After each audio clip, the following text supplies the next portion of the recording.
Hola, hola, ¿cómo están? Espero que estén muy bien. Bienvenidas y bienvenidos a Bit Político. Yo soy Ana Arroyo y hoy estoy muy contenta por estar con el secretario de Gobierno, César Cravioto Romero, y vamos a platicar con él temas actuales y muy importantes para la Ciudad de México, como la gentrificación, la vivienda y los monopolios inmobiliarios. Él es licenciado en Ciencias de la Comunicación con especialidad en Políticas Sociales por la Universidad Iberoamericana y además cuenta con un diplomado en Políticas Sociales por la Universidad Nacional Autónoma de México y por la Universidad Nacional de la Ciudad de México. Desempeñó el cargo de senador de la Ciudad de México de 2021 a 2024 y también fungió como secretario para la Comisión de Relaciones Exteriores de América Latina y el Caribe y destacó como miembro de las comisiones de Gobernación, Igualdad de Género, Zonas Metropolitanas, Movilidad, Trabajo, Niñez y Adolescencia de la Bicámara del Congreso. También fue comisionado para la reconstrucción de la Ciudad de México de 2018-2021 bajo la administración de la jefa de gobierno, Claudia Sheinbaum, y hoy trabaja también en el gobierno de la jefa de gobierno de Clara Brugada. Muchísimas gracias, secretario. Gracias, Ana.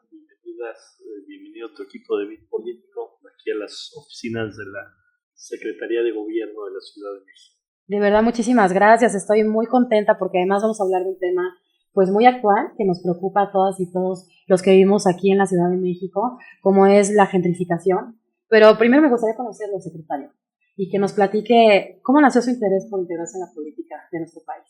Bueno, yo soy comunicador de profesión y cuando estudias comunicación, pues te metes un poco a todas las áreas de todos los ámbitos de una sociedad.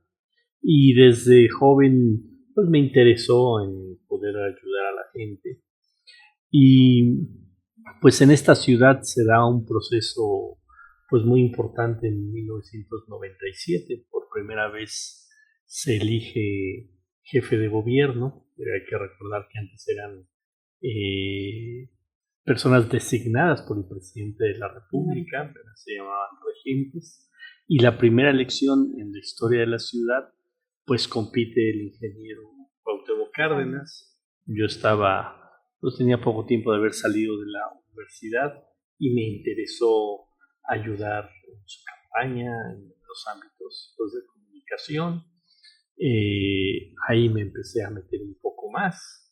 Empecé a ayudar a algunos candidatos, a diputados, a alcaldes, etcétera. Todo en el tema de comunicación. Todo en el tema de comunicación. Y es en el gobierno de Andrés Manuel López Obrador, cuando es jefe de gobierno, que también le ayudamos un poco en su campaña en términos de comunicación, que me ofrecen ser director de concertación política del gobierno de la ciudad, de aquí en esta misma Secretaría de Gobierno. Y pues ahí me fui metiendo, me gustó, la verdad es que me gustó el poder servir, el poder estar ya en cargos que tienen que ver con solucionar problemas. Y pues ahí digamos que empezó como tal mi carrera, y además pues que han sido años digamos donde no han sido años donde nos hemos quedado estáticos, han sido años de muchas transformaciones, de muchos cambios. Imagínate un régimen de 70 años de un solo partido. Después en el 2000 hay un cambio de partido. Aquí mantenemos la ciudad como izquierda. Después todo el movimiento de la creación de Morena. Y bueno, pues después del triunfo de Andrés Manuel López Obrador en el 2018, de los distintos triunfos en la ciudad que se han venido uno por uno cada 6 años dando la ciudad. Y pues nos ha tocado ser parte de esto.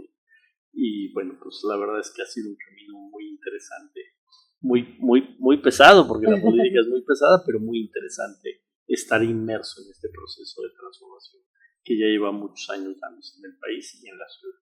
Ahorita platicábamos y con su equipo en lo que estábamos montando todo para grabar y yo les decía, oigan, ustedes estoy segura que tienen hora de entrada pero nunca de salida, ¿no? Y me dicen sí.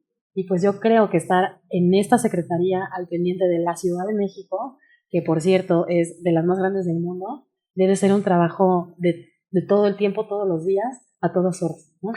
Y yo creo que es importante decirlo porque a veces la gente que no está en este medio dice, pero ¿qué hacen? ¿No? Y la verdad es que si algo sé es que tienen demasiado trabajo y demasiadas cosas que resolver en esta Secretaría de la Ciudad de México. Así es, ya trabajar en el gobierno, en general, en cualquier función pública, pues es un trabajo que te demanda mucho. Claro. Pero temas como la Secretaría de Gobierno, pues en realidad, como bien dices, no sabes a qué hora entras y no sabes a qué hora sales. De hecho, o no sales, ¿no? O no sales. De hecho, entramos a las 6:40 de la mañana. De la mañana. Sí, así empieza su jornada. Así empieza. A las 6:40 ya usted aquí. Estamos en el gabinete de seguridad. Todos los días con la jefa de gobierno, la fiscal, el secretario de Seguridad Ciudadana y diversos funcionarios de la Ciudad de México, donde vemos todo lo que ocurrió en el día anterior, lo que se prevé, tanto en seguridad como en gobernabilidad. Entonces yo hablo de qué marchas tuvimos el día anterior, qué manifestaciones, qué temas delicados, discutimos temas y por supuesto vemos cómo afrontamos el día a día. ¿El día que más marchas han tenido? ¿Cuántas marchas ha habido un día en la Ciudad de México? Bueno, pues te podría decir que pues alrededor de 10. Wow. Alrededor de 10.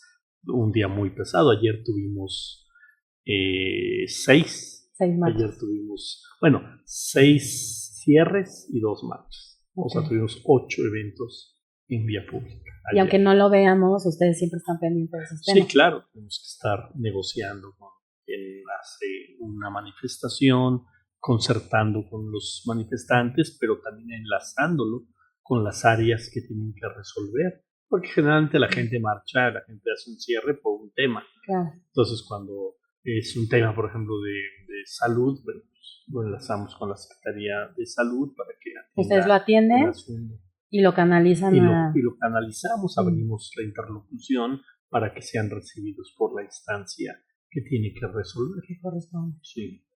Oiga, secretario, sabemos que usted fue comisionado para la reconstrucción de la Ciudad de México en el 2017. ¿Qué implicó eso para usted? Porque sí afectó a muchas colonias, muchos lugares, muchos edificios. Bueno, también un tema. Muchas personas. Sí, también una tarea muy desgastante, muy complicada. En realidad yo soy comisionado de la reconstrucción, me nombra la hoy presidenta Claudia Sheinbaum cuando era jefa de gobierno, el 5 de diciembre del 2018. El sismo fue en septiembre del 2017. Okay. O sea, cuando nosotros llegamos a la ciudad, porque no gobernábamos nosotros, gobernaba Miguel Ángel Mancera, el PRD. Cuando nosotros llegamos como Morena a gobernar la ciudad a partir del 5 de diciembre del 2018, ya habían pasado 15 meses del sismo. Entonces imagínate 15 meses. La verdad es que la gente poco atendida, sin claridad en cómo iba a ser su proceso para reconstruir sus viviendas.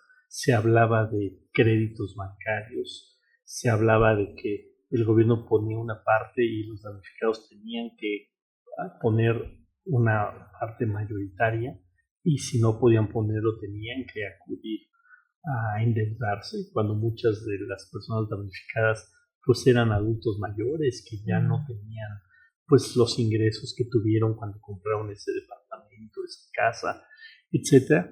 Entonces llegamos con una gran presión social. Claro. al tema de la reconstrucción. De hecho, era el tema más delicado en aquel momento en la ciudad. Pues claro, sí. Pues, todo el mundo estaba con esta presión.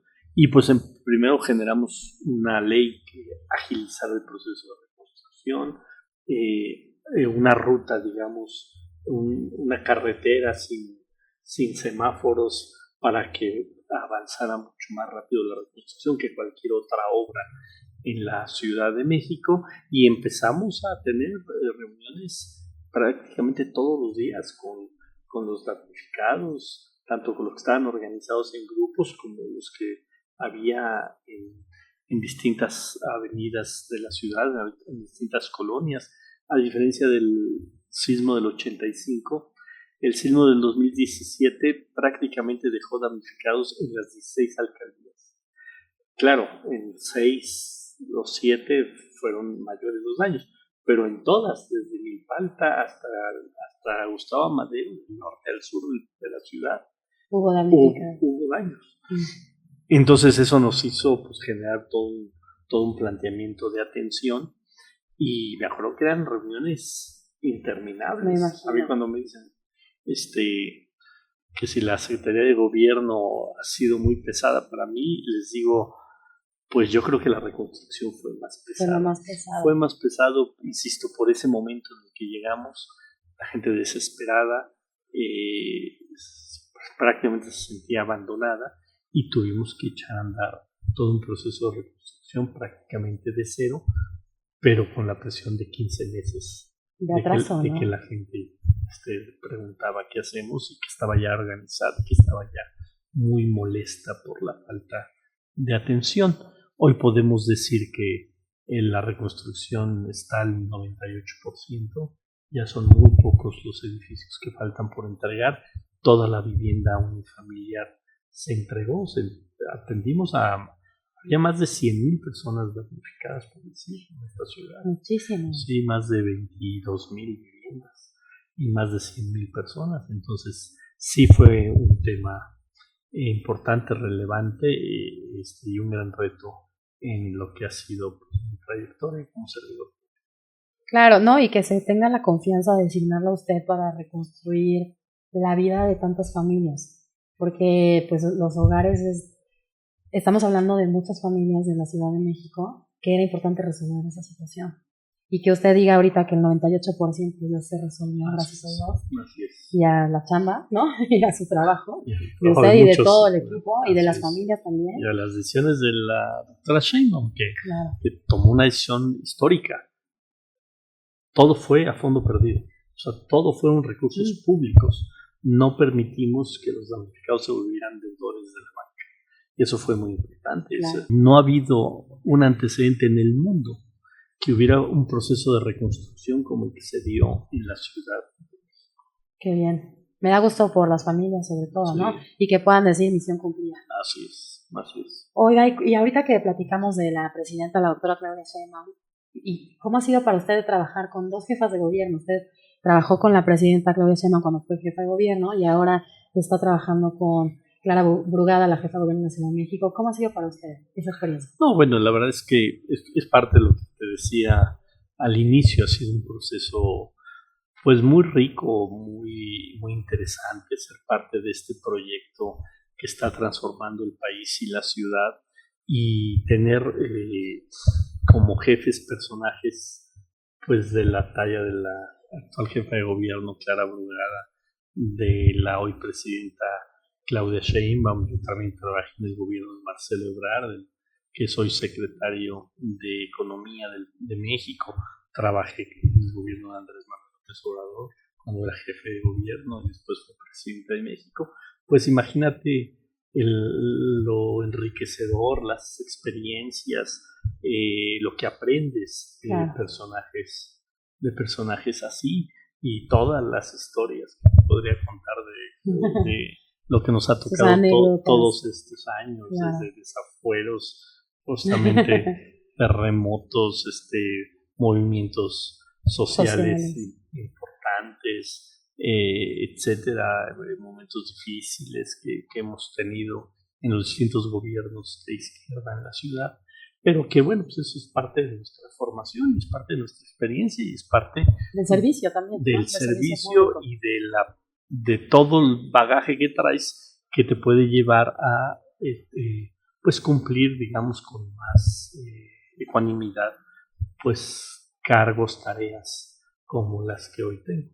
Y ahora vamos a hablar de un tema, secretario, que ahorita es el tema del que se habla aquí en la Ciudad de México, que es la gentrificación.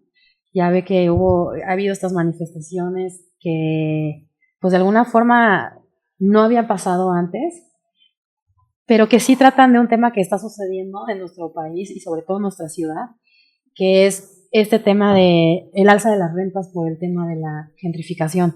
Entonces, si nos pudiera platicar, porque oímos mucho este término muchos y para que todas y todos sepamos y entendamos de qué estamos hablando cuando hablamos de gentrificación, desde su punto de vista como secretario de gobierno, ¿qué es este fenómeno y cuáles son las formas de tratarlo? Bueno, ¿qué es la gentrificación? Es la expulsión de individuos, de familias, de barrios, colonias, pueblos que tradicionalmente por generaciones esas familias habían vivido ahí y que por un asunto de el alza, sobre todo en la vivienda, pero no solo en la vivienda, sino en el alza en el estilo de vida de esas colonias, la gente se tiene que ir. No porque quiera, sino porque ya no puede mantener una renta ahí, pagar mantener sí, el mantenimiento en esos lugares, hasta porque el súper de la esquina ya subió o el restaurante de la esquina ya subió, todos los servicios de la zona van subiendo. Y eso hace que la gente sea expulsada de esas zonas. Eso es, digamos, el fenómeno de la gentrificación. Y es un fenómeno que no solo le pega a la Ciudad de México, sino todas las grandes ciudades del mundo están luchando contra esto. ¿Por qué? Porque la especulación del suelo, el costo del suelo, el costo de la vivienda, pues se eleva muchísimo. Y eso tiene le genera muchos problemas a la ciudad. ¿Qué problemas le genera? No es lo mismo que haya muchas familias viviendo en un entorno que se conocen, que resuelven sus problemáticas entre ellos, que se organizan para que haya mejores servicios, etcétera, a que esas familias vayan siendo expulsadas, llegue gente nueva y se rompa ese tejido social. Claro. Porque el tejido social ayuda para muchas cosas, incluyendo temas de seguridad, temas, insisto, organizativas en un territorio. Pero también genera otros problemas. ¿Qué pasa con esa gente que antes vivía en esas zonas y que ahora son expulsadas a las periferias?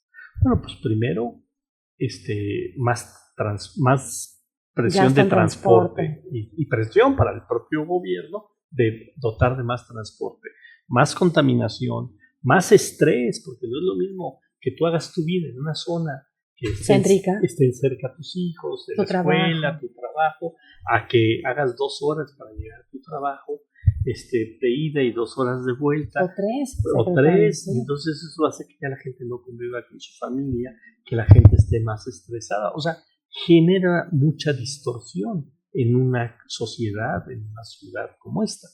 Entonces, en efecto, ha habido, digamos que las marchas de las últimas semanas han puesto más el foco sobre el tema, pero en realidad es un tema que ya lleva discutiéndose en esta ciudad mucho tiempo, y que ha ido caminando esta gentrificación y que ahora la jefa de gobierno, Clara Brugada, ha planteado una serie de estrategias, un bando con 14 puntos para ponerle un alto a este fenómeno y revertir mucho de lo que se había venido avanzando, sobre todo por esa especulación. En el precio de las rentas o de la vivienda. En el precio del suelo, en el precio de las rentas, en el precio de la vivienda. Okay. Y como dijo el otro día la jefa de gobierno, esta ciudad no es una mercancía. Esta ciudad tenemos todos que luchar para que sea una ciudad donde todos quepamos, desde quien puede pagar una casa en 10 millones de pesos, como hasta el que no la puede pagar y necesita que haya vivienda social en distintas zonas de la ciudad para no ser expulsado de la ciudad. Es que es un tema, por ejemplo, usted que decía, es que sucede en todas las ciudades del mundo, sí es verdad. Se habla que, por ejemplo, la vivienda en lugares como Nueva York es carísima, y yo creo que es parte del fenómeno donde todos nos venimos a vivir a las ciudades y los campos y otros estados de la República, por ejemplo en México, se quedan sin gente, ¿no? Y entonces eso hace que se eleven los costos. Pero aquí, en el caso de la Ciudad de México, y lo que la gente ha dicho en las marchas, es que a partir de la pandemia y con estos trabajos de nómadas digitales, pues ya cualquier persona puede vivir en cualquier parte del mundo, y que las colonias del centro, sobre todo como por ejemplo Roma, Narvarte, Condesa, pues están llenos de extranjeros, que son los que pueden pagar más por la vivienda y han elevado los costos de la vivienda. Que eso es lo que específicamente dicen los ciudadanos que se quejan de este fenómeno, ¿no? Y yo creo que sí. ¿Cree usted que es todo lo que está pasando? ¿Que sí será un tema de regular un poco el precio de las rentas y la vivienda? ¿Cuál es el tema? Porque incluso mucha gente también dice, oye, pero pero pues la gente puede vivir donde quiera, ¿no? Tampoco hay que no hay que discriminar a las personas. Y yo creo que usted, por ejemplo, ustedes que están siempre tratando temas sociales y ciudadanos, pues siempre están viendo diferentes ángulos de una misma situación, ¿no? ¿Cómo lo ven ustedes? Bueno, primero decir que el problema no son los extranjeros que han decidido estar por ciertas temporadas en la Ciudad de México. Ese no es el tema. El tema es el alto costo de la vivienda y de las rentas. Porque si ese alto costo no lo pueden pagar los mexicanos y solamente quien gana en dólares o en euros, pero no es problema de ellos, es problema de este fenómeno. Entonces, decir, primero, que tiene que haber un equilibrio. O sea, no puede haber zonas donde ya sea imposible pagar para un mexicano una renta o comprar una vivienda en ciertas zonas. Eso es lo que tenemos que regular. Bienvenidos los extranjeros. Esta es una ciudad de migrantes. Claro, y muchas del mundo, ¿no? Pues sí, del mundo, pero no solo del mundo, son migrantes internos del país. O sea, ¿quién que nos está oyendo? Sus abuelos, bisabuelos, padres, ellos mismos, ¿quién nos puede decir que todas las últimas 4 generaciones nacieron aquí en la ciudad? No, sí, no. Es una ciudad de migrantes, entonces no podemos decir ahora que no venga gente de otros lados, no, porque además ya la migración ya tiene otros fenómenos y ya no solo es nacional, sino que es una migración mundial. Ese no es el tema, y yo creo que tiene que haber equilibrio, y yo creo que es la palabra clave más importante en este tema. Equilibrio. Sí, que haya vivienda que pueda costar 8, 10, 15 millones de pesos y hay quien la pague, está bien, pero también tiene que haber vivienda que cueste 1 millón, 2 millones de pesos para que más gente lo pueda comprar. Sí, quien pueda pagar una renta de 40, 50 mil pesos, está bien, que si hay un mercado para ello, que lo pague, pero también tendría que haber rentas de 6, 8, 10 mil pesos para que más gente las pague. O sea, equilibrar. Sí que haya lo que le llaman nómadas digitales, pero que también haya familias viviendo en las zonas. O sea, equilibrar. Sí que haya restaurantes y cafeterías en distintas zonas de la ciudad, pero que también esté la tintorería tradicional, la peluquería tradicional, la tlapalería tradicional, porque si nada más hacemos zonas para la gente que viene por temporadas, pues entonces estamos destruyendo, insisto, ese engranaje social que tiene que haber en todas nuestras comunidades. Entonces, por ejemplo, el tema de las rentas. ¿Qué dice la ley? Que es muy importante que todos sepan. El Código Civil de la Ciudad de México dice que una renta no puede subir cuando se acaba un contrato lo que quiera el casero. Qué importante es lo que está diciendo. Si yo soy tu casero, Ana, y te rento en 10,000 pesos, no, al momento de acabarse el contrato no te puede decir, oye Ana, a partir del próximo contrato me vas a pagar 15,000 pesos. Porque la inflación en este país no es del 50%, sino es del 5, 4, 3%, la inflación de los últimos años. No, entonces tú como inquilina tienes derecho de decir, no, perdón casero, puede ser muy tu departamento, pero aquí hay una ley. Y la ley dice que no me puedes aumentar más de lo que dice la inflación. Y si la inflación dice que fue del 4%, te acepto un incremento hasta del 4%, no del 50, ni del 100, ni del 20%. Okay. Y eso es muy importante. Que lo sepamos todos. Que lo sepamos todos, porque si bien yo tengo derecho como propietario del inmueble, tú también tienes derecho como inquilina de ese inmueble. Entonces, ¿qué queremos? Simplemente que se cumpla la ley. La ley dice que no se puede aumentar más allá de la inflación. Y para eso vamos a construir un área en el gobierno que revise esta situación, para que Ana tenga un lugar a donde acudir y decir, me quieren subir mucho más. Mi casero César se está pasando de listo y me quiere cobrar mucho más de renta. Entonces, eso va a ayudar mucho a regular más. A regular. Y a equilibrar lo que usted decía. A equilibrar. Ahora, hay zonas donde ya se nos disparó. Eso que le iba a decir, ¿qué va a pasar en las zonas donde ya está muy caro? Hay zonas donde ya se nos disparó. ¿Qué vamos a hacer en esas zonas? Ahorita son 10 colonias que el gobierno de la ciudad va a intervenir y le llamamos zonas de tensión inmobiliaria. Así se llama, zonas de tensión inmobiliaria. Así ya se llama, lo pusimos en el banco. ¿Qué son estas zonas de tensión inmobiliaria? Donde ya se generó el fenómeno, donde Ana ya vivía ahí porque sus abuelos vivieron ahí, sus padres vivieron ahí y ahora a Ana ya no le alcanza para vivir ahí. Entonces, ¿qué vamos a hacer en esas zonas? Vamos a hacer primero un estudio de cómo están las rentas, cómo están las ventas en esas zonas. Vamos a generar reglas para esas zonas y vamos a construir vivienda el propio gobierno ahí. ¿En serio? Sí. Wow. Para venta y para renta. ¿En serio? Sí. Wow. Y le vamos a dar prioridad a quienes ya vivían ahí. Entonces, si Ana se tuvo que ir a la periferia y nos demuestra que ahí siempre vivió, pero pues que ya no le alcanza, y le vamos a dar, para renta, por ejemplo, le vamos a dar prioridad a jóvenes que están acabando su carrera, que están iniciando una relación y que necesitan un lugar donde vivir, pero que sea accesible, madres solteras, etcétera. Adultos mayores. Adultos mayores. Entonces le vamos a decir, Ana, ¿qué crees, Ana? Te fuiste porque ya no pudiste pagar, pero ya tenemos vivienda en venta. Si las viviendas de esa zona están en promedio en 7, 8 millones de pesos, tal vez nosotros la pongamos en 1,5 millones, 2 millones de pesos. Entonces Ana dice, pues igual eso es una hipoteca para una vivienda de 2 millones si me alcanza, no para una hipoteca de una vivienda de 8 millones. Claro. O si Ana necesita rentar, pues sí puedes tal vez rentar en 8 o 10 mil pesos, pero no en 40 mil pesos. Y entonces con esa inversión pública que tenemos 9,000 millones de pesos, o sea, no es cualquier cantidad. 9,000 millones de pesos. 9,000 millones de pesos tiene el Instituto de Vivienda este año. En la Ciudad de México.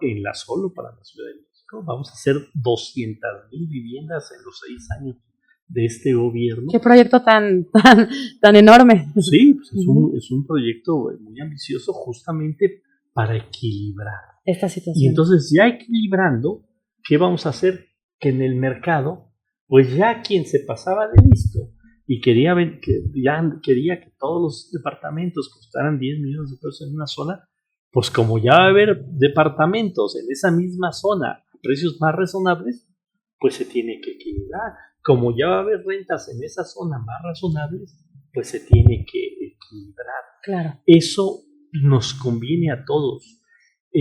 Por ahí yo he visto críticas que dicen, no, es que los que invierten en desarrollos inmobiliarios ya no van a querer. Todo lo contrario, ellos ya también tenían un problema en la ciudad, porque el mercado para la venta de departamentos de 8, 10 millones de pesos. ¿Quién puede comprar eso, secretario? O sea, la verdad es que somos un país de clase media, media baja y baja, ¿no? Entonces, lo que usted está diciendo. Entonces, también el mercado para ellos se venía haciendo chiquito.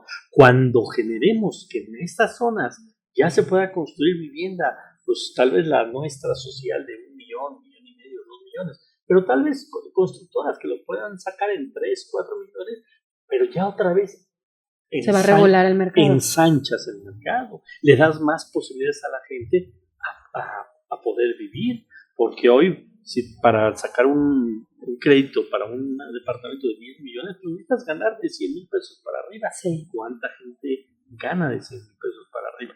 Entonces, eso va a generar compensación. Y también en esas zonas, ¿qué vamos a hacer?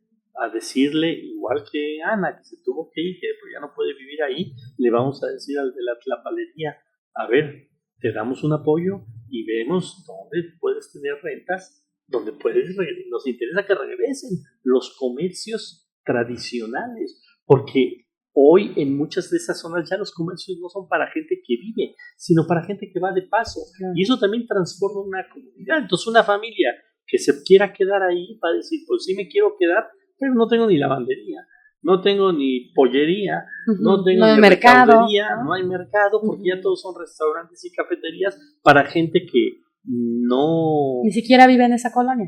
O que vive, en esa colonia de paso.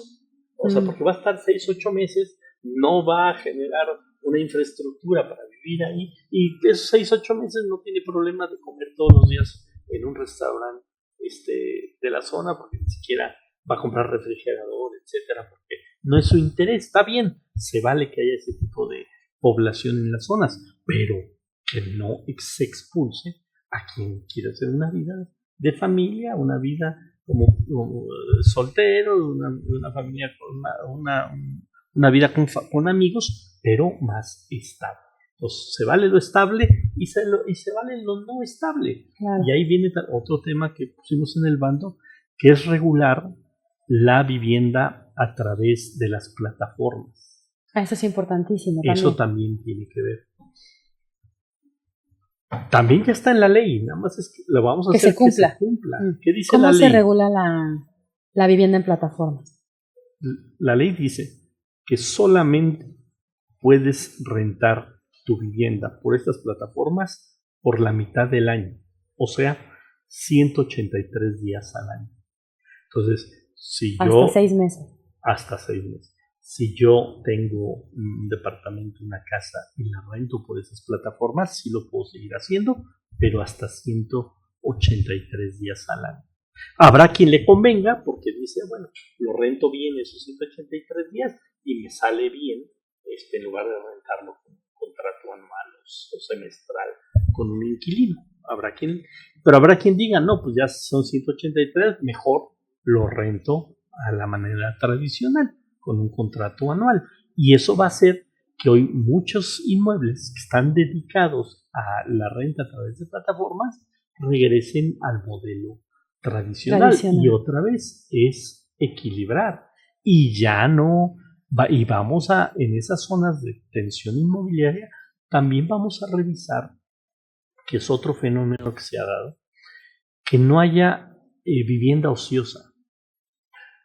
O sea, que no se rentan o que no se venden. Sí, mira, se ha dado un fenómeno que juntan dinero de distintos fondos internacionales, construyen el edificio y ya lo de menos es si lo rentan o lo vendan, ya no les importa, porque ganan porque ya construyeron y ganan intereses de esos fondos. Y eso se llama especular. Y ganan por la especulación de decir, construimos a X dinero y la propia plusvalía de la zona te va a elevar el costo, pero no nos interesa que se rente o que se venda. Ahí vemos edificios enteros vacíos. Hay muchos edificios vacíos. Exacto. Y tanto de vivienda como de oficinas. Así es, porque hay una especulación. Bueno, pues en esas zonas vamos a hacer la revisión y vamos a generar políticas para que no estén ociosas. ¿Cómo puede darse esto? Pues con más impuestos. Ok, ¿tú no quieres rentar ni vender? Bueno, entonces pagas más impuestos porque estás ganando por especular. Entonces, ese ganar por especular, pues por lo menos que te genere más impuestos. Y entonces ya la gente va a decir, bueno, mejor pues ya, si movemos las propiedades. Pues ¿no? mejor si movemos las propiedades. Hay algunos medios que me dicen, no, es que te quieres meter con la propiedad privada. No, nos queremos meter con un derecho constitucional que es el derecho a la vivienda. Hoy, por ejemplo, nadie vería mal que alguien, por ejemplo, que produce mucho jitomate, lo embodegue para especular por el precio. Eso está prohibido. Nadie puede especular para que se eleve el precio de un alimento. Eso está más regulado. Claro. Pero después del alimento, ¿cuál es otro derecho fundamental en la Constitución? Pues el derecho a un techo. Claro. Entonces, ¿por qué especular? ¿Por qué no se puede especular con el alimento y sí se puede especular con la vivienda? Pues no, claro. No se debería de poder especular con la vivienda. Entonces, todo eso ya se anunció, ya estamos trabajando en ello. Por ejemplo, ayer tuvimos una reunión y se va a presentar en estos días una política para agilizar los trámites para la vivienda social, para que construir vivienda social sea rápido. Más fácil y más rápido. Sí, que no te lleve los años y años. Oiga, sí, porque son planes muy ambiciosos, que yo de verdad de todo corazón espero que se cumplan. Se van a cumplir. Y que se van a cumplir. Así va a ser. Que yo supongo que requieren esfuerzos titánicos de parte de usted y todas y todos los que conforman el gobierno y también de la gente, porque los grandes proyectos no se hacen solos o no son solamente a cargo del gobierno, tenemos que participar todas y todos. Y que se oyen muy bien, o sea, yo lo estoy escuchando y estoy emocionada, porque la verdad el tema de la vivienda lo padecemos todas y todos. Así es. Ahorita venimos platicando con los chavos cuando venimos para acá a grabar, y lo mismo, ¿no? O sea, yo veo chavos de 25 o 30 años y digo, ¿cómo le van a hacer para tener su casa? Y sí me parece muy injusto que se tenga que ir cada vez más todos a la periferia, porque no, o sea, materialmente no puedes pagar esas rentas con los sueldos que se pagan actualmente. Entonces hay una desproporción muy grande. Y ahorita platicando con usted también, otra cosa que se dice mucho aquí en la Ciudad de México es los monopolios inmobiliarios, ¿no? Y yo muchas veces oí, secretario, el cártel inmobiliario, ¿no? Por ejemplo, mis papás viven en la del Valle de toda la vida y siempre el cártel inmobiliario y cómo se hicieron tantos edificios y como usted dice, hoy muchos de ellos están vacíos, muchos no, pero encarecieron muchísimo la zona, ¿no? Eso que usted está diciendo, oiga, mis papás ya tienen muchísimos años en la del Valle y ellos dicen, pues, o sea, los precios se han triplicado en 10, 12 años. Entonces, todo eso entiendo que ya está establecida en las leyes que no se puede, no se debe, lo que usted nos decía, ¿no? No puede ser más de la inflación. Y lo que ustedes van a crear es el organismo que se encargue de hacer que esto se cumpla. Si lo entendí bien. Así es. Okay. Así es. Vamos a hacer un organismo para que se cumpla y vamos a, bueno, y hay dependencias que ya existen como la Secretaría de Ordenamiento Territorial, la Secretaría de Vivienda, la propia Fiscalía, o sea, ya hay muchas dependencias que van a hacer que se cumple, pero vamos a hacer una específica para que vea el tema de la relación inquilinarios para que no haya excesos en los costos de la renta. Ok. Y este tema de los monopolios inmobiliarios, de los cárteles inmobiliarios que se habla, también son situaciones que agravan el tema de la gentrificación en la Ciudad de México. Sí, por supuesto, porque, bueno, este fenómeno es un fenómeno que se dio, sobre todo, que ahorita que seguimos combatiendo, donde hubo corrupción de servidores públicos, sobre todo de la alcaldía Benito Juárez, con constructores que ilegalmente hicieron edificios con un mayor número de departamentos, de pisos, de niveles que lo que permitía la norma.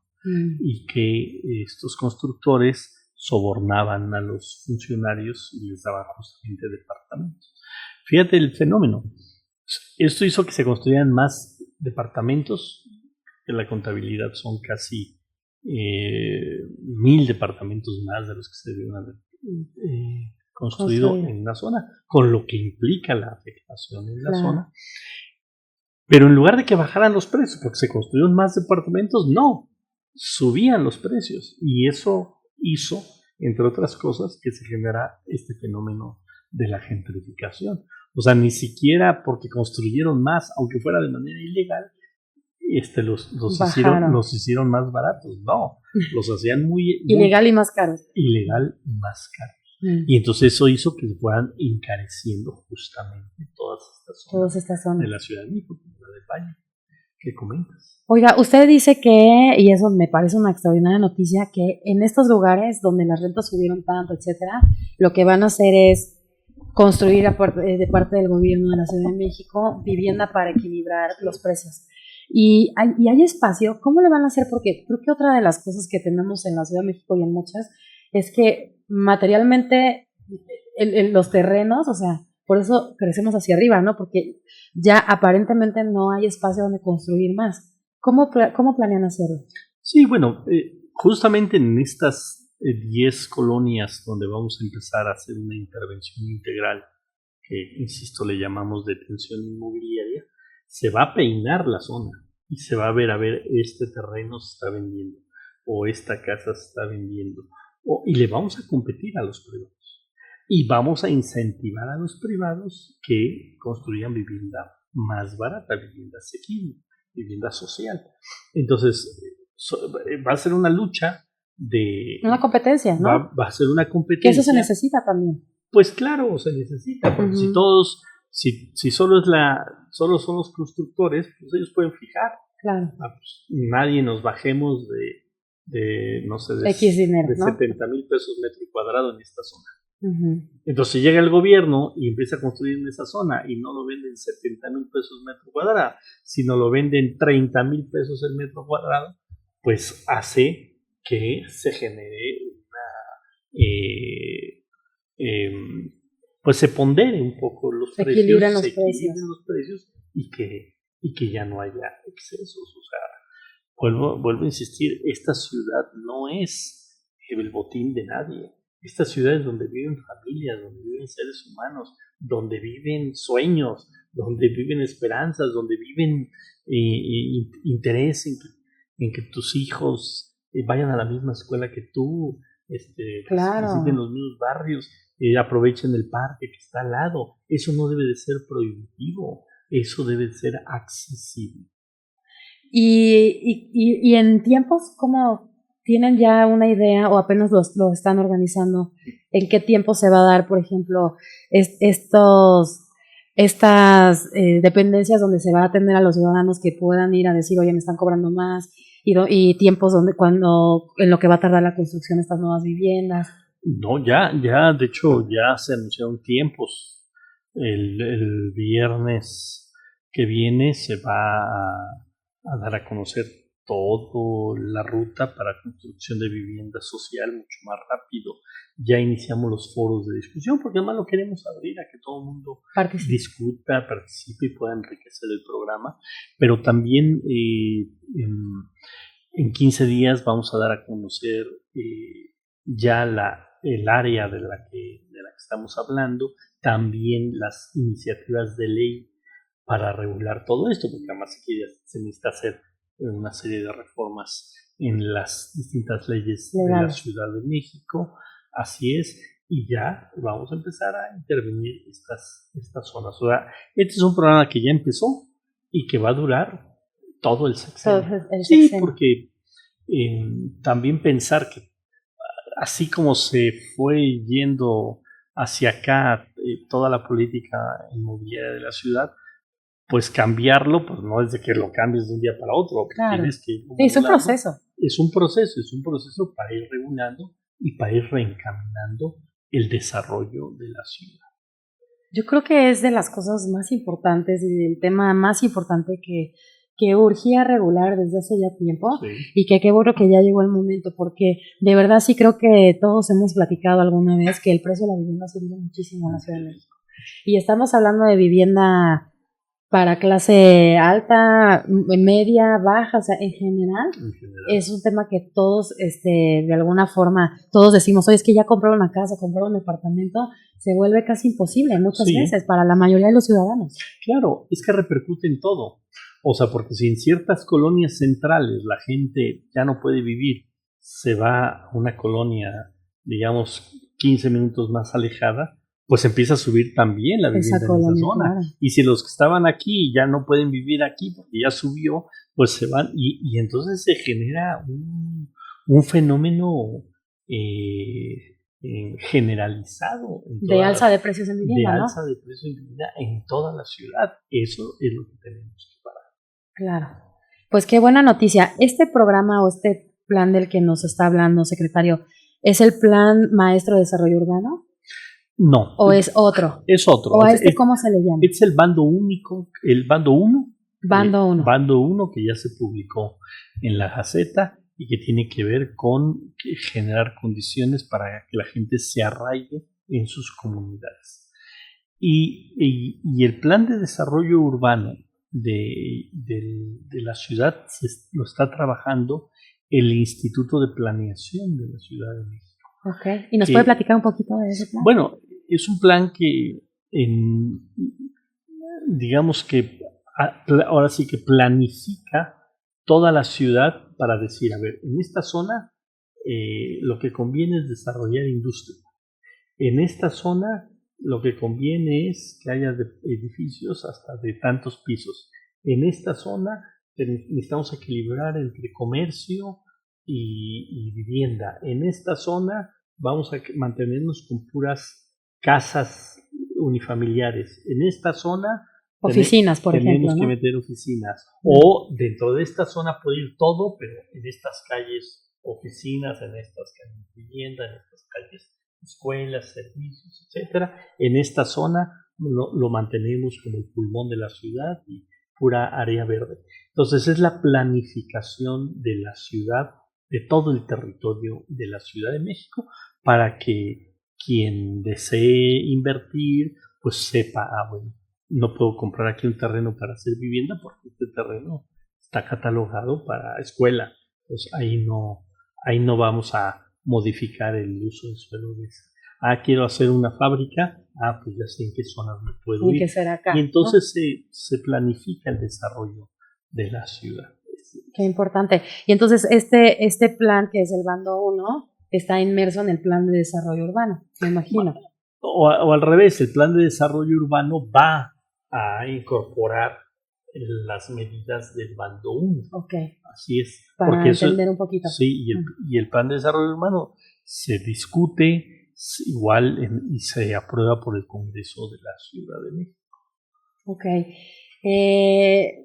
¿Qué le diría a la gente que ha vivido y sus familias este tema de la gentrificación, que este desplazamiento, pues, como usted lo dice, y me parece que tiene mucha sensibilidad del tema, que no es nada más que suban los precios, sino que la comunidad y el tejido social se desvincula, ¿no? Se pulveriza, se rompe, desaparece.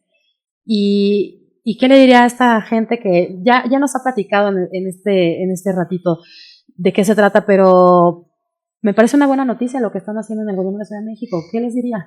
Pues eso, que el gobierno de la Ciudad de México está haciendo políticas para revertir este fenómeno, que ponemos por delante el interés de la gente y no el interés económico de unos cuantos, que todo esto repercute absolutamente en todo. Por ejemplo, en un tema como la seguridad, pues no es lo mismo que sean personas que estén cambiando en el edificio donde vives, a que conozcas a tu vecino, a tu vecina, que, oye vecina, me tengo que ir a hacer una entrevista al secretario de gobierno, me cuidas un ratito a mi hijo, y tengas esa confianza, o el típico irle a tocar, oye, se me acabó el azúcar, me regalas. O sea, eso es comunidad. Claro. Eso es comunidad. Entonces necesitamos avanzar hacia retomar la comunidad, porque repercute, vuelvo a insistir, en todo, absolutamente en todo, en la seguridad, en la movilidad, en el medio ambiente, en el comercio de la zona. Entonces nosotros queremos que volvamos a estar orgullosos del barrio donde crecimos, de la colonia, que volvamos a convivir en sociedad y que no nos veamos como extraños, con desconfianza. Sí, y podemos vivir puerta con puerta y ni los buenos días nos damos. O sea, tenemos que regresar a eso. Y yo creo que hay hoy que hay todo un gran ruido mundial, ¿no? De que expulsamos a unos, de que solo el territorio es para unos cuantos y no para todos. No, esta ciudad tiene que ser un dique a ese tipo de políticas, a ese tipo de discursos y volvernos una ciudad hospitalaria. Pero si somos hospitalarios con el que viene, ¿por qué no ser hospitalarios entre nosotros, los que ya estamos? Con nuestros vecinos, ¿no? Nuestros vecinos, los que ya estamos aquí.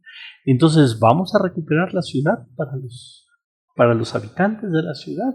Y vamos a generar condiciones de que quien quiera construir, quien quiera hacer negocio, quien quiera poner un negocio en la ciudad, lo pueda hacer con ganancias razonables, pero no a costa pues de la desintegración de las comunidades. Claro. Y una última cosa, secretario, usted dice vivienda social. Y nada más le pediría para aclarar qué es vivienda social, porque también muchos, o yo se lo digo por mí, cuando oigo vivienda social o de interés social, entendería que es un departamento chiquito de 2 recámaras con un baño, o sea, cuando usted dice vivienda social, ¿a qué se refiere? Vivienda social o vivienda asequible, o sea, vivienda que pueda adquirir la gran mayoría de la población. No necesariamente que sea un cuartito ahí de chiquito de 50, 60 metros, ¿no? No, de hecho hay lineamientos de lo que es una vivienda digna. Entonces no podemos... Bueno, no, es que ahora el problema, vi el otro día un anuncio en redes de lofts en todas estas zonas. Pero esas sí son espacios de 35 metros y 16,000 pesos la renta. Sí, no puede ser, sí, tiene toda la razón. Entonces... Eso es interés social también, ¿no? Como lo conocemos. Claro, o sea, pero como le ponen que un baño muy bonito que amenidades, y una amenidad, una amenidad ya, por eso ya puede costar 15, 20 mil pesos cuando son espacios de 35, 40 metros cuadrados. Son departamentos muy pequeñitos. Son muy pequeñitos. Y está bien que también se construyan, porque habrá gente que viva sola que dice no necesito más. Claro. Está bien, pero entonces ¿dónde dejas a las familias que tienen un par de hijos que por lo menos necesitan 2 habitaciones? Por lo menos 2 habitaciones, etcétera. Y entonces, un estudio donde hagan la tarea los chavos y algo donde ver la tele. Exacto, un espacio. Y sala, comedor y una cocina. Exactamente, entonces está bien diseñar y quien haga vivienda para esos nichos, pero ¿dónde está quien va a hacer vivienda para las familias? Para quienes no quieren vivir solos, que viven 4, 5, 6 o 8 personas, pues tiene que haber viviendas para ello. Por eso yo digo que la palabra clave es equilibrio. Tenemos que equilibrar. Sí, para los que quieren vivir solos, sí podría haber lofts de 35, 40 metros, pero también tenemos que construir vivienda de 70, 80 metros para más personas. Ya tal vez más grandes no, porque también ya cada vez las familias son más pequeñas, pero sí encontrar el equilibrio. En equilibrio. Sí encontrar el Me equilibrio. quedo con esa palabra, equilibrio. Porque ahorita que lo escuchaba yo decía, y es que ahora si un loft cuesta 16,000 pesos, un departamento para una familia de 4 personas cuesta 50,000 pesos. ¿No? Y mucha gente, la verdad es que no, la relación entre el sueldo y lo que ganas con la renta no tiene nada que ver. No tiene nada que ver. Uh-huh. Si el salario promedio en el IMSS es de 17,000, 18,000 pesos y lo que te dicen que el costo, o sea, que tu gasto de vivienda tiene que ser máximo 1/3 de tu gasto total, entonces estamos hablando de que el promedio de rentas debería ser 6, 7 mil pesos. Y no es eso. Eso no existe. Uh-huh. Entonces hay un desequilibrio. Claro. Y tenemos que buscar cómo se equilibra. Eso es muy importante. ¿Cómo equilibramos? ¿Cómo puede seguir habiendo vivienda para ciertos sectores de la población, que es muy pequeño, que puedan pagar esas cantidades? Perfecto. Pero ¿cómo generamos las otras opciones para quien lo requiere y lo está pidiendo literalmente a gritos? Pues qué gusto platicar con usted, secretario. Gracias. Les deseo muchísimo éxito porque nos hace bien a todos y todos. Ya tiene otra su permisión, ya la del 17 sí la pasó. Esta también se va a poder. Y le agradezco mucho su tiempo. Muchas gracias, Ana, por la visita y mucha suerte al medio. Y siempre que haya más voces en las distintas plataformas, siempre es bueno que la gente escuche distintas alternativas en los medios, porque eso es parte de la diversidad de una sociedad y que no haya una sola voz, que no haya un solo forma de comunicar, sino que haya muchas formas de comunicar. Entonces les deseo el mayor de los éxitos a Bit Político. Muchas gracias, secretario. Y ojalá que podamos platicar en un añito o 2, a ver cómo va el programa, los avances. Cuando si quieres venir cada semana. Ya vi que está muy ocupado, sí, ¿no? Sí. Pero muchísimas gracias, fue un gusto platicar con usted. Gracias. Y de verdad el éxito del mundo, porque lo que escuché de usted en esta plática, creo que lo necesitamos todos y todos. Y qué padre que este gobierno sea el gobierno que resuelve el tema de la gentrificación y lo equilibra. Así es. Eso va a ser uno de los legados del gobierno de Clara Brugada en la ciudad. Muchas gracias y mucho éxito. Gracias. Amigas y amigos de Bit Político, yo soy Ana Arroyo. Gracias por estar en este episodio con nosotros, que fue tan interesante, y espero que también se queden como yo con un buen sabor de boca y mucha emoción por lo que viene, y nos vemos el próximo episodio. Bye bye.